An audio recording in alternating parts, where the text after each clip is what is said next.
حضرت علی کی شہادت کے بعد امام حسن ابن علی صرف 6 ماہ خلیفہ رہے۔ عجب کشمکش میں گرفتار تھے، لوگ گروہوں میں بٹ کر خون خچر پر تلے ہوئے تھے، اسلام کے پرخچے اڑنے کے آثار پیدا ہو گئے۔ ادھر امیر معاویہ نے ایک لشکر جرار لے کر چڑھائی کر دی۔ خون خرابے سے بچنے کے لیے امام حسن نے صلح کر لی۔ وہ لوگوں کے اصرار سے خلافت اپنے ہاتھوں میں لینے کے لیے تیار ہو گئے تھے۔ اب جو مسلمان کا خون مسلمان کے ہاتھوں بہنے کا وقت آیا تو وہ دستبردار ہو گئے۔ نہ تو ان کے پاس اتنی فوج تھی، نہ اس فوج پر بھروسہ تھا، نہ اس فوج کا بار اٹھانے کے لیے دولت کے انبار تھے۔ سامان جنگ بھی ناکافی تھا۔ امیر معاویہ کے زمانے میں اسلام کی ظاہری صورت اتنی کریہ نہ ہوئی تھی کہ ان سے سمجھوتا کرنے میں غلطی کا اندیشہ ہوتا۔ ایوب بے شک پیدا ہو گئے تھے، مگر ان پر پردہ پڑا ہوا تھا، انہیں صرف اہل نظر ہی پہچان سکتے تھے۔ یہ سیاسی باریکیاں عوام تک پہنچانے کا کوئی ذریعہ نہ تھا۔ چپا چپا پر مطلب پرستوں کا قبضہ تھا۔ مخالف فوج اتنی زبردست اور ظالم تھی، ان سے ٹکر لینا خودکشی تھی، اور اس قتل عام کی ذمہ داری امام حسن پر آتی۔ چند شرائط پر سمجھوتا ہو گیا۔ اول یہ کہ امام حسن کی طرفداروں کو ایذا نہ پہنچائی جائے، ان سے حق شہریت نہ چھینا جائے، انہیں عام انسان کی طرح زندگی کا حق دیا جائے۔ دوم یہ کہ امیر معاویہ اپنے بعد اسلام کی بنیادی رسم یعنی آزاد انتخاب کا کھلا موقع دیں، اپنا ولی عہد کسی کو مقرر نہ کریں۔ اور بھی چند شرائط تھیں، مگر امیر معاویہ نے وقتی طور پر سب منظور کر لیں، بعد میں کسی پر بھی عمل نہ کیا۔ علی اور ان کے بیٹے کے طرفداروں کو چن چن کر ختم کیا جانے لگا، اور آگے چل کر آزاد چناؤ کا سلسلہ بھی ختم کر دیا۔ خلافت سے دستبردار ہو کر حسن ابن علی کوفہ سے مدینہ آ گئے، کیونکہ وہاں کسی کی زندگی محفوظ نہ تھی۔ حالانکہ اب حکومت سے انہیں کوئی واسطہ نہ تھا، مگر امیر معاویہ کے دل کو کھٹکا لگا تھا کہ اگر حسن سے پہلے انہیں موت آ گئی تو لوگ فوراً حسن کو خلیفہ چن لیں گے، پھر خلافت بنی امیہ کے ہاتھوں سے نکل کر بنی ہاشم کے ہاتھوں میں چلی جائے گی، اور ان کے پیارے بیٹے یزید کو تخت و تاج نہ مل پائے گا۔ اس سمجھوتے سے امام حسن کی مقبولیت کو بہت سخت ٹھیس لگی، اور یہ خطرہ کم ہو گیا تھا کہ حسن کی پکار پر لوگ لبیک کہہ کر ان کے گرد پھر سے جمع ہو جائیں گے۔ پھر بھی وہ علی خیبر شکن کے بیٹے تھے، رسول اللہ کے نواسے تھے، ان کا وجود کوفت کا سامان بنا ہوا تھا۔ اب بھی لوگوں کی نظریں ان کی طرف اٹھتی تھیں، اس لیے وہ انہیں اپنے راستے سے ہٹا دینا چاہتے تھے۔ امام حسن کی ایک بیوی کوفہ سے تھیں جن کا نام جادہ تھا۔ امیر معاویہ نے خفیہ طور پر انہیں شیشے میں اتار لیا۔ ان سے وعدہ کیا گیا کہ اگر وہ کسی طرح امام حسن کو ختم کرنے میں کامیاب ہو جائیں تو وہ انہیں 1,00,000 دینار دیں گے، اور وہ ان کی شادی اپنے عزیز بیٹے یزید سے کر دیں گے۔ یزید کے حسن مردانہ کے چرچے تھے، اور پھر کون ایسی عورت ہوگی جو خلیفہ وقت کی بہو بننے کے خواب نہ دیکھتی ہو۔ جادہ ان کے بہکانے میں آسانی سے آ گئی۔ اس نے کھانے میں زہر ملا کر امام حسن کو کھلا دیا، کیونکہ وہ اس پر بہت بھروسہ کرتے تھے۔ زہر اتنا تیز تھا کہ اسی وقت ان کی طبیعت بگڑنے لگی، خون کی قے ہوئی اور جسم نیلا پڑ گیا۔ گھر میں کوہرام مچ گیا، سارا کنبہ جمع ہو گیا۔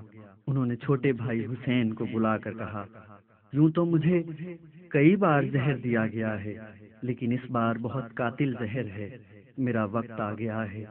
بتائیے بھائی، آپ کو کس نے زہر دیا؟ اسے سزا دی جائے گی۔ جو ہونا تھا ہو گیا، کسی کو سزا دینے کے لیے ثبوت چاہیے، اور میرے پاس کوئی ثبوت نہیں۔ یہ قاتل تو میرے اصلی قاتل کا صرف آلۂ کار ہے، اصلی قاتل تک ہماری پہنچ نہیں۔ اس بات کو یہیں ختم کر دو، خامخواہ بات بڑھے گی۔ میرے ساتھ تمہاری جان کے بھی لالے پڑ جائیں گے، معصوم گرفتار کیے جائیں گے، گناہگار صاف چھوٹ جائیں گے۔ بس اب تو میری یہ آرزو ہے کہ مجھے نانا جان کے پاس دفن ہونے کی سعادت مل جائے۔ تم اجازت لے لو، اگر لوگ مخالفت پر تل جائیں تو خدا کے لیے میرے واسطے فساد نہ کرنا۔ حسین، ہم گرداب میں پھنسے ہوئے ہیں، ہم نے ذرا آواز اٹھائی تو بے گناہوں کی گردنیں ماری جائیں گی۔ مجھے جنت البقیہ میں دفن کر دینا، مگر فساد کو سر نہ اٹھانے دینا۔ 4 روز تکلیف سہتے رہے، 28 ماہ سفر 49 ہجری کو انتقال کیا۔ اس وقت ان کی عمر 46 یا 47 سال کی تھی۔ وصیت کے مطابق حسین بھائی کو نانا جان کے قریب دفن کرنے چلے گئے، مگر مخالفت شروع ہو گئی جس کا پہلے ہی سے خطرہ تھا۔ مجبوراً جنت البقیہ میں دفن کر دیا۔ رسول خدا کو رحلت فرمائے مشکل سے 40 سال ہوئے ہوں گے، ان کے نواسوں کو ان کی وصیت کے مطابق دفن کرنے کی مہلت بھی نہ ملی۔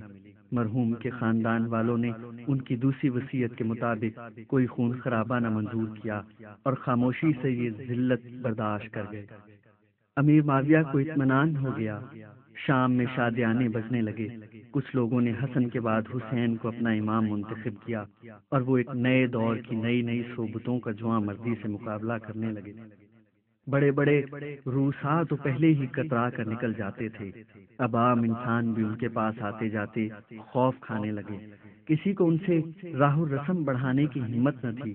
چاروں طرف جاسوس چھوڑے ہوئے تھے، جو ان کے آس پاس نظر آتا وہی کسی نہ کسی ناکردہ جرم میں دھر لیا جاتا۔ کوچا کوچا سرکاری سپاہی گھومتے پھرتے، جسے چاہتے پکڑ کر کسی عذاب میں پھنسا دیتے۔ نہ ان کی داد تھی نہ فریاد، لوگ دبکے ہوئے اپنی جانوں کی خیر منا رہے تھے۔ جب ظلم اس قدر طاقت پکڑ جاتا ہے تو عوام پر ایک عجیب سی مفلوج کن دہشت سی بیٹھ جاتی ہے۔ بے رحم طاقت کے آگے لوگ سہم جاتے ہیں۔ حساس اور خوددار دوسرے ملکوں میں جا کے بس جاتے ہیں، گمنام اور پوشیدہ زندگی گزارنے لگتے ہیں، ورنہ جان گنواتے ہیں۔ جب مسلمانوں کا یہ حال تھا تو یہودیوں اور عیسائیوں کی حالت کا کیا پوچھنا۔ ان کی حق تلفی کھلے بندوں اسلام کا نام لے کر کی جاتی، کسی بھی کورٹ کچہری میں ان کی سنوائی نہ ہوتی، جاگیریں ضبط کر کے مخبروں کو عطا ہوتی، جو ترک وطن نہ کر سکے وہ چوروں کی سی زندگی گزارنے لگے، سر اٹھا کر چلنے کی بھی ہمت نہ تھی۔ یہودی اور عیسائی امام حسین کے پاس اپنا دکھ درد لے کر آتے، جتنا بھی ہو سکتا وہ ان کی مدد کرتے، تسلی دلاسا دیتے۔ یہ بات دشمنوں کو سخت ناگوار تھی کہ اب بھی لوگ ان سے عقیدت ظاہر کرنے کی ہمت رکھتے تھے۔ ان پر پابندی ہوئی تو رات کی تاریکی میں چھپ چھپ کر آنے لگے۔ مفسدوں نے مشہور کرنا شروع کیا کہ حسین تو منکر ہو گئے ہیں، عیسائیوں اور یہودیوں سے دانت کاٹی روٹی ہے۔ راتوں کو چھپ چھپ کر ان سے ملتے ہیں اور ورغلاتے ہیں، حاکم وقت اور خلیفۃ المسلمین کی بہکنی کے منصوبے بناتے ہیں۔ مگر حسین خاموش رہے۔ وہ خوب جانتے تھے کہ بڑے بھائی کے بعد اب ان کی باری ہے، کوئی موقع نہیں دیتے تھے، اپنی اور اپنے خاندان کی پوری حفاظت کرتے تھے۔ گوشہ نشین ہو گئے تھے، زیادہ تر وقت مطالعہ میں گزارتے تھے اور بچوں کی تعلیم کی طرف متوجہ تھے۔ پورا خاندان ایک بند مضبوط مٹھی کی طرح جڑا ہوا تھا، اکیلے باہر نہیں نکلتے تھے، سب جتھا بنا کر جاتے آتے تھے۔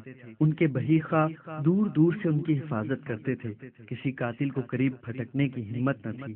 کھلے بندوں امیر معاویہ ان پر وار نہیں کرنا چاہتے تھے کہ لوگوں کے دلوں میں اب بھی ان کی وقت تھی، ان پر کوئی شبہ قائم کرنے کی گنجائش نہ تھی۔ لوگ پیٹھ پیچھے امیر معاویہ کو حسن ابن علی کا قاتل گرداننے سے نہیں چوکتے تھے۔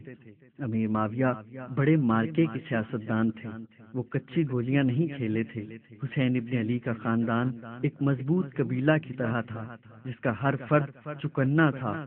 وہ روز سب کو جمع کر کے حالات زمانہ پر بحث مباحثہ کرتے۔ تنگی ترشی بھی تھی، فاقے بھی ہو جاتے، مگر پیشانی پر بل نہ آتے۔ اسی طرح وقت گزرتا گیا، سال بیتتے